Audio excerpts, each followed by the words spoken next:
small recap to put you in the frame. The SQL CLR actually is one of the procedures that the SQL Server, the TSQL is enhancing and the SQL Server understands. Try to understand what I'm saying. We have actually two components mainly.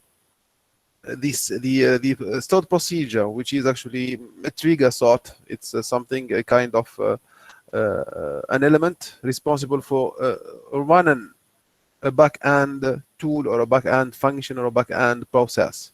What does it mean? It means we are going to utilize a front-end interface, SQL, let's say Visual Studio, something like that, or SSDT or SSMS, the Management Studio or the data tools, to generate a user-defined procedure, which is having the specificities of a stored procedure, front-end. And it would actually trigger, it would actually launch, it would call something from back-end. So we're going to generate a stored procedure. So at the end of the day, the SQL CLR capabilities, it is based on five entities. And first definition is that the SQL CLR stored procedures, they are sort of program or let's say task inside the project,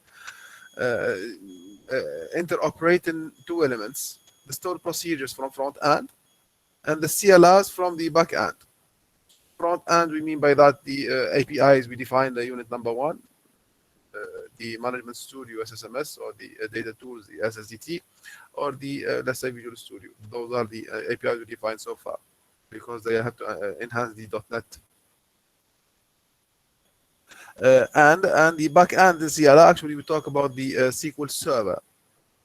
This is the database engine we are studying through the full unit, the full chapter, the full subject. Sorry. So the CLR would be a stored procedure, but it is from the side of the SQL Server. It is to be created, implemented, and tested, and let's say deployed from within the SQL Server itself. So it's a backend. Interoperating those two will finalize a function. Interoperating those two all together will finalize a process, will finalize a function.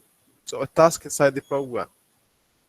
So the task would be actually terminated when the let's say the interoperation of those two components would be actually taken care. Great. I'm checking the resolution.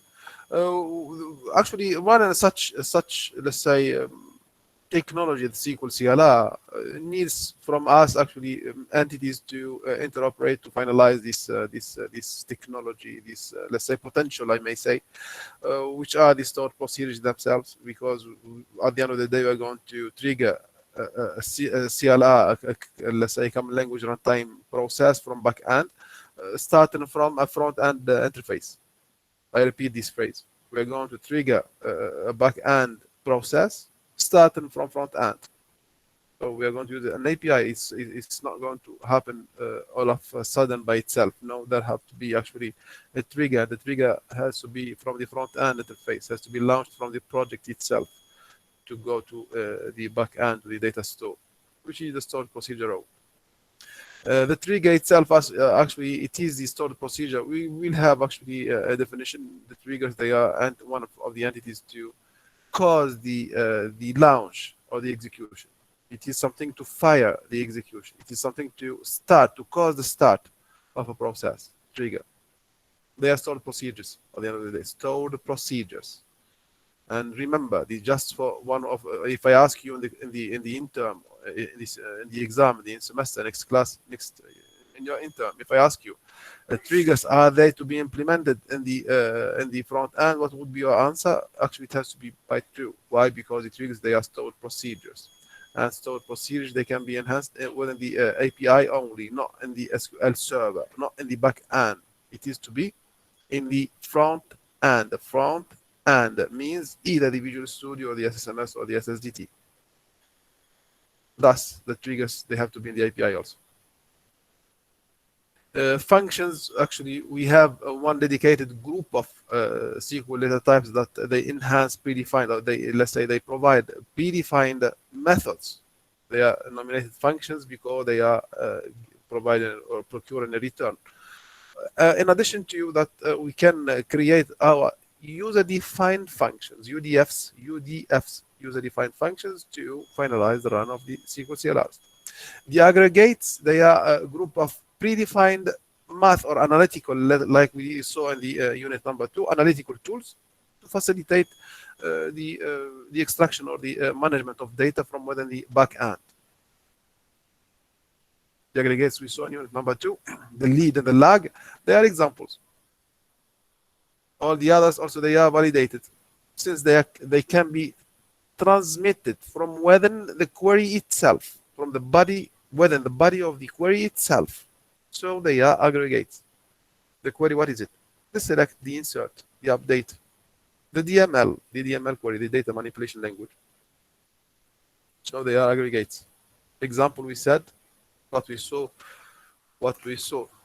in the unit number 2, the lead, or lag.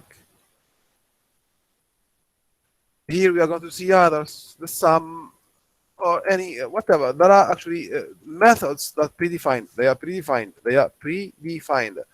Actually, to be they can be integrated within the query itself, the body of the query.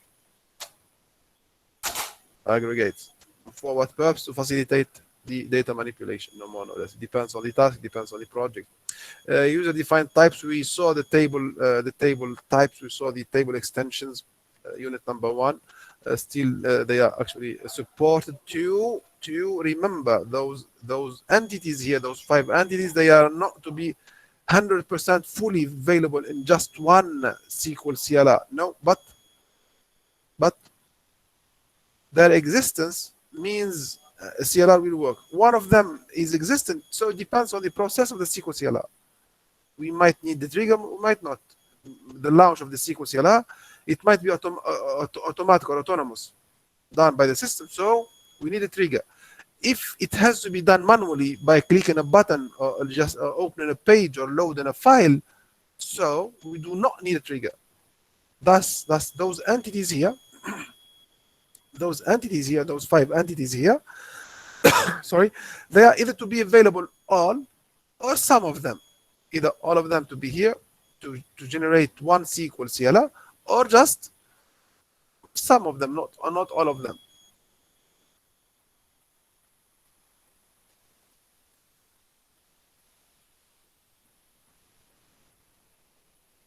Okay, just briefly, I'm insisting because actually we are going to finish this unit number 3 today, so I'm insisting to make you be 100% familiar with the context of the SQL CLR issues and let's say countermeasures. The SQL CLR, it's a context of let's say covering what the SQL is intended to do. It's a cover. Actually, at the end of the day, we're going to pass a DML, something like one of those 3. What would the SQL CLR? What would the SQL CLR add to us? What is the purpose behind? It is a cover. It is a cover. Remember, we are talking security-wise. So we are going to pass a select. We are going to pass an insert. We are going to pass an update. At the end of the day, yet the process is different. So the scenario is different. Here, the very famous, let's say,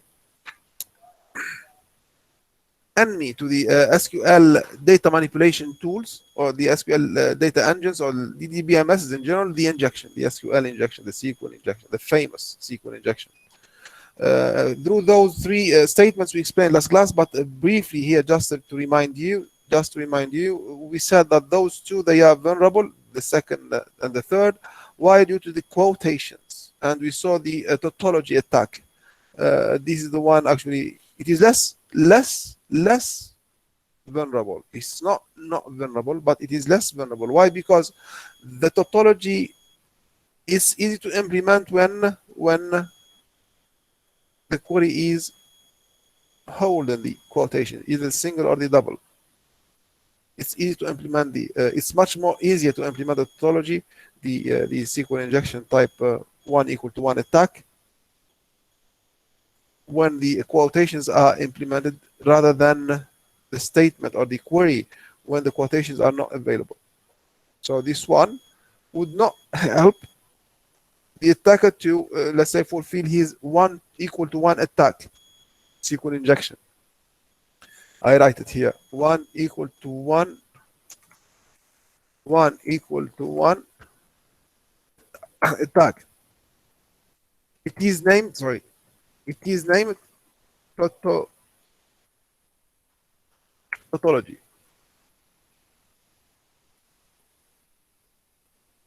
Tautology, yes, here in small. Good. So this tautology here is the context of injecting something to the database to retrieve data in an authorized, in a non-authorized way, no more no less. Any questions? Any questions? Any questions?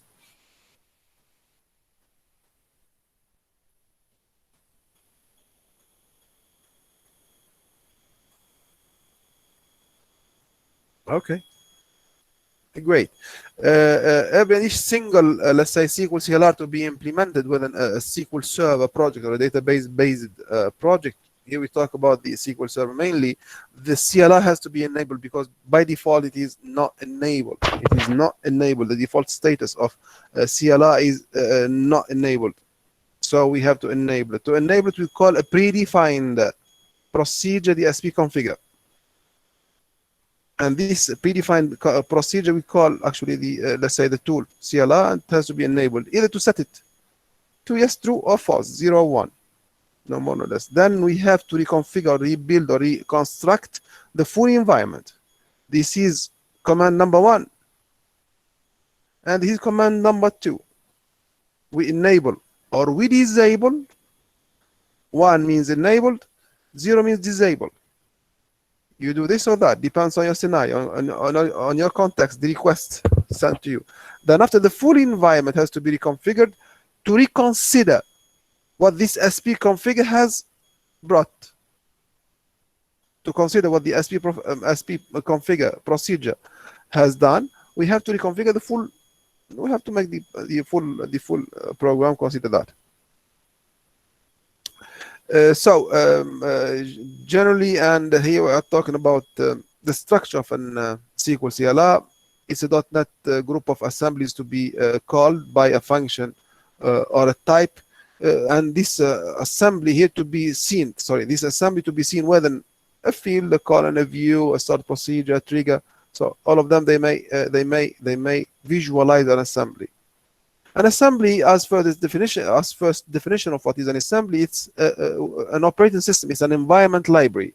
It's an environment library. What does it mean? It means using this assembly, we will be able to reach the environment. What is the environment? The environment actually is the close, surround and border to the DBMS. We talk about the operating system mainly. The close, surround and border to the DBMS. Mainly we talk about the operating system. Yes, so using the assemblies, the SQL CLR, we will be able to reach the environment, which is the operating system, through the assemblies. Yes, we'll be able to communicate with the environment using the assemblies. So those assemblies actually, they enhance. They are actually, to be seen within the body of different components, whatever. Actually, usually the structure here, it's based on the project itself. So either you see them here in a column or in a view or in a stored procedure, whatever. They are actually a context of the request. What are the assemblies? They are libraries to help you within your project communicate with the environment. A very famous and simple and neat program where we see the creation of an assembly, and this is a proof that the assembly is a communication with the system, the DLL file, but it's the DLL data linked library. It is a system file. Actually, we talk about an Windows-based. SQL Server is Windows, and the assemblies, they are Windows. So they are compatible and they can communicate. Using what? Using assembly files. Files, not directory. The assemblies, they are files. And they are system files. This is the conclusion when we say they are, when we say that they are system files. Great, great. This is actually a body of a stored procedure. This is a stored procedure itself. It is written in C#. Basically, we just pass one SQL query, which is the select star from a table. It's a display. Select star from person. Very easy. And to execute this query, we need two libraries to be used. We need two libraries to be used. The SQL command from the SQL client and the execute send and send from the server, because we are going to send from the Visual Studio, let's say, to the SQL server. Send what? Send the query here, the select star from person, from the Visual Studio. It is written in Visual Studio, this one. And it would be executed where? In the SQL server. So we need to send it to the SQL server. From what? From the Visual Studio, from the API, where this stored procedure is residing. Actually, it would be actually executed due to the SQL command to say that this is a command, it is not a text. It is in between two double quotations. But the system will see it as a command. It is not a text, it's not a string. This executed command would be sent. So we need the server to send, and we need the SQL client here to execute. User, and we have a body. This is your defined name. This is user defined name, class name, and the procedure name. User defined. User defined.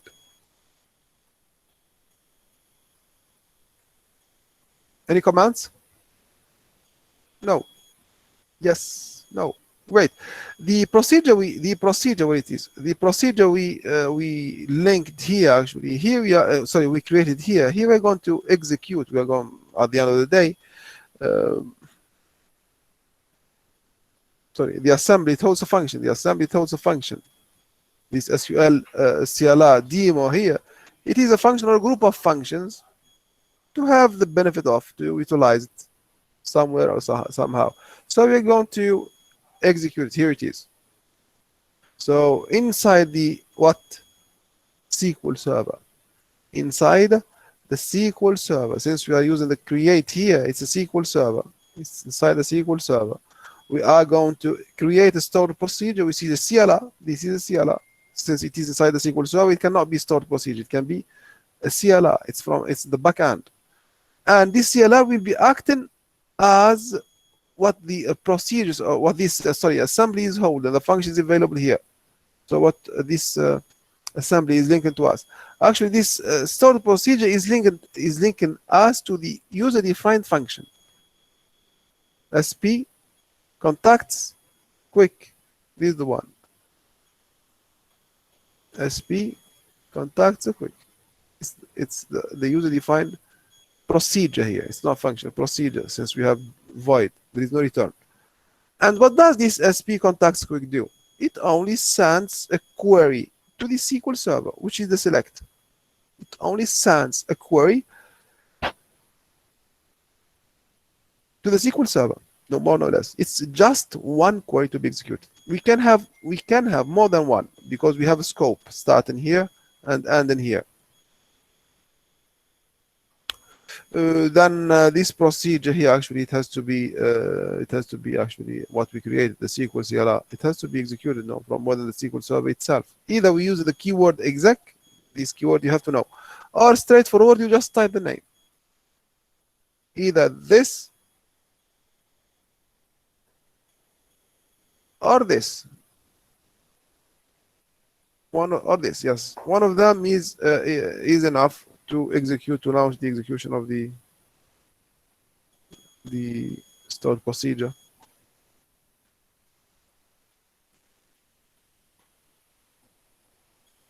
Great. A small activity actually I'd like to we saw actually and we saw the result, but here actually I'd like to give you more than time. Last class giving you just a few seconds and I explain the solution immediately. Here I'd like to give you more time to think about the question. Here we need to create just a sort procedure to display the content of the table. What would be your solution? The table name is SDT profile. What would be the solution? Straightforward. I can come what it is.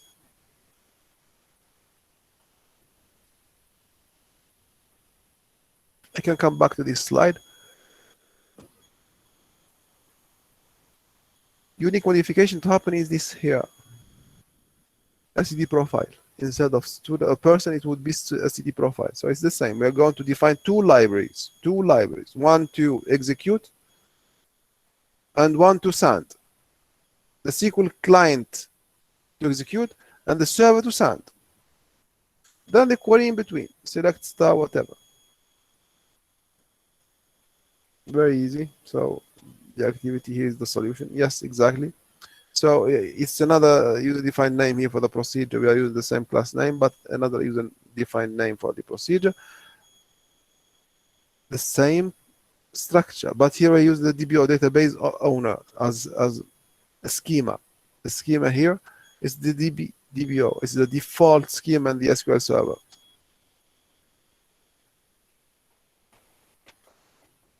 The assembly, if we need it later on, if we need it, what would differ from the assembly we defined earlier? Here, what would differ from this assembly, let's say creation, is the path.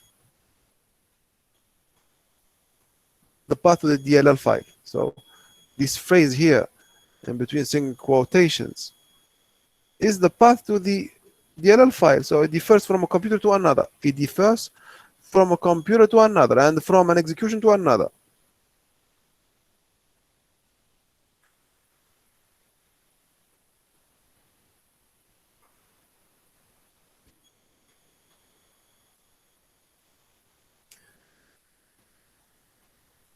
Any questions, please? Any questions, please? Can you just raise any questions?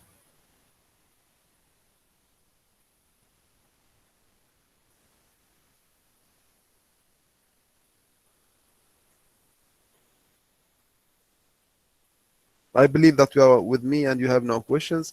Again, actually, we are seeing the SQL CLR in action.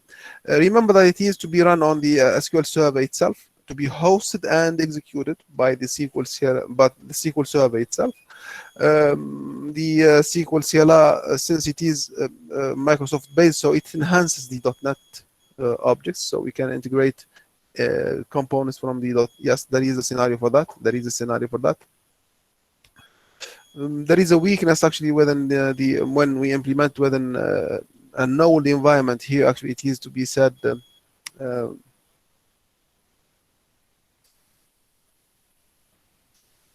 Object model based on extended stored procedures. Regardless, we do not expect that the stored procedure, the SQL CLR to be yes, hosted and executed upon the SQL Server and yes, hosted and to be executed from the SQL Server itself. 100% it would be actually remote. So, and creation of a SQL CLR and the deployment of the SQL CLR, if it is happening from the DBMS itself, so it is for test only. But a project would 100% have the chance to provide remote access to the SQL CLR. This is for sure. Thus, we have to talk about the libraries or the methods given us the access to such resource, SQL data record and the SQL metadata. Actually, the SQL data record, it would actually give us the profile of the user trying to remotely access this SQL CLR. SQL data record, this one. And the SQL metadata, actually, it would describe the data required specifically from the database, from the whatever, the content of the request. So the remote access to the SQL CLR would be controlled by two, let's say, Python libraries. the SQL data record and the SQL metadata. Those two Python libraries would enhance the capability of recognizing who the client, the ID. Yes, some data would be actually provided as a record. Then also the second, at the same time, it is in parallel something to happen at the same time. Recognizing what is the data required exactly, and this is actually to be mentioned as the metadata with the query itself. It is a philosophy you have to understand it this way.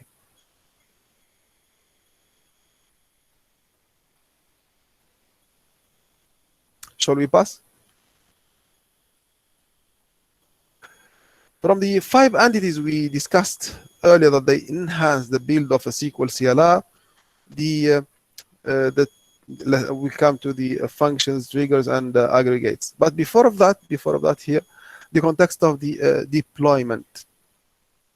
Just one unique, actually we have a full page in the book discussing the deployment, but just one unique view to you is that SQL Server based project, they do expect that a project to use any portion from the database, it has to mirror the full database. What does it mean? It means, for example, we have an DBMS that has 10 or 15 or 100 stored procedures and an X number of SQL CLR, let's say other functionalities from the back end. So the stored procedures, they are going to call the SQL CLRs from the back end sequentially and at the appropriate times.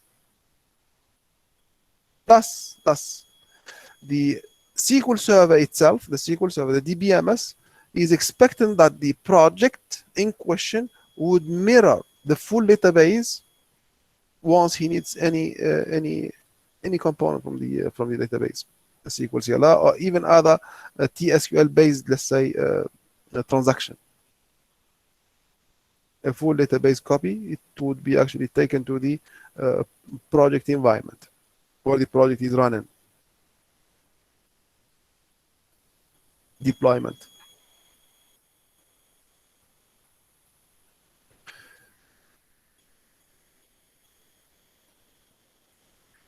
The library enhancing the predefined methods actually that we going to, just let me change the word here, using, I'm sorry, is the SQL type. Actually, the functions that they are responsible for making the SQL CLR run, they are two types. Either they are predefined or they are user defined. And when we talk about the predefined methods, we talk about the SQL types library. Here we are going to call it using the syntax is as follows, but all the totality of the predefined methods responsible for building up a SQL CLR methods. Here we talk about functions mainly. They are from the SQL types library.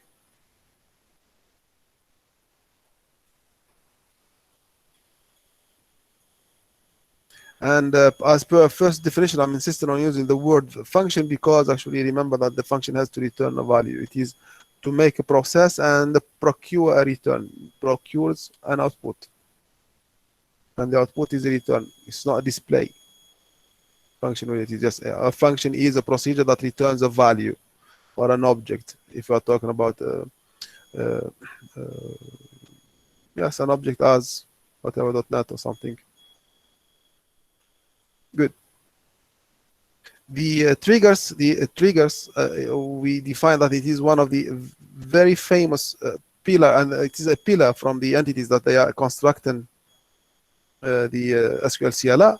It is a firing event to launch the execution of a SQL CLR. Here we talk about the SQL CLR. The triggers, as per definition, they are caused to start something. In our context, to launch the execution of the CLR from the back end, they are actually TSQL based. They are enhanced by the TSQL transactions, let's say predefined, let's say tools.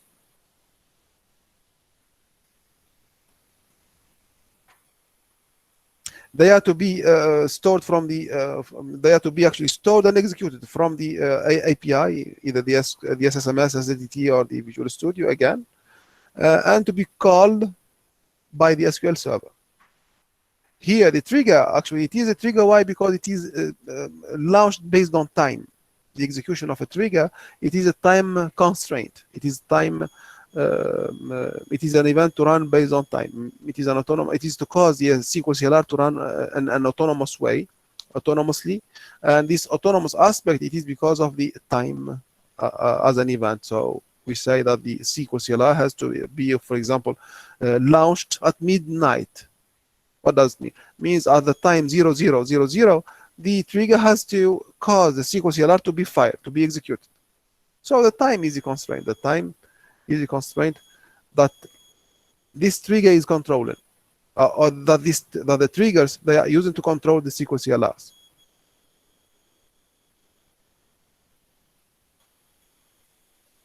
Triggers. Aggregates. We saw and we defined that the aggregates, they are predefined methods. They are responsible for helping in doing analytics and analysis, and let's say adding mathematical functions from within the query body. Means when you say we're going to extract the list of candidates, we may say actually we're going to count the number of the let's say candidates, not to display them. So to count, we have more than one option. Either we just display and count, or we just make a count from within the body of the query itself. We use the count. So we define the lead and the lag, which is a prediction and a read-on of the former values in a record, let's say in an entity inside the database. They are also still aggregates. So all the sorts, all the lists here, the sum, the average, the max, the lead, the lag, they are all examples of aggregates that they are enhanced by the SQL CLR. What are they? Predefined analytical tools. Predefined analytical functions used for analysis. Functions used for analysis. The predefined, they are very famous, and they are 100% supported. But in addition to that, the TSQL has given us the chance to integrate user-defined aggregates. Means we can implement an aggregate for a purpose or another that makes the join of some of them, group of them. At the end of the day, it's an analysis that we may pass it from within the body of the query. To pass it from where to where? From the API to the back end, from the front end to the back end, from the Visual Studio, for example, to the SQL Server.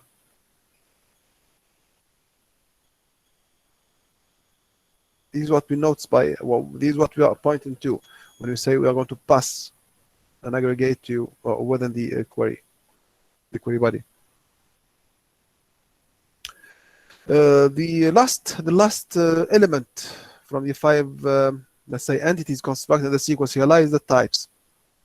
Here, actually, this is a sort of, it's a kind of, let's say, syntax of writing types, or writing user-defined functions. Let me use the word user-defined functions because it is a function. We see the syntax here. For the purpose only to enhance the multi-value or the multi-behavior within the body of the SQL, within the back-end solution, whatever, within your database. They are interesting because they do allow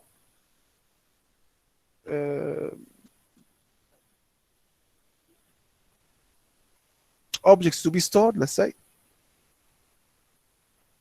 And actually, we have to respect the syntax as it is mentioned to us, no more, no less.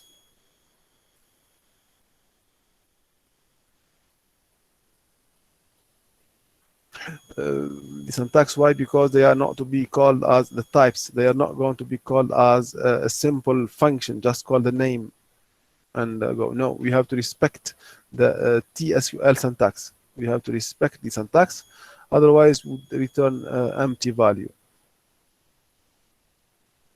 Actually, this is per the definition only. We are not seeing a technical example. We see that in future. I'll stop at this level. Just if you hear your name, please just say yes. If you hear your name, just say yes.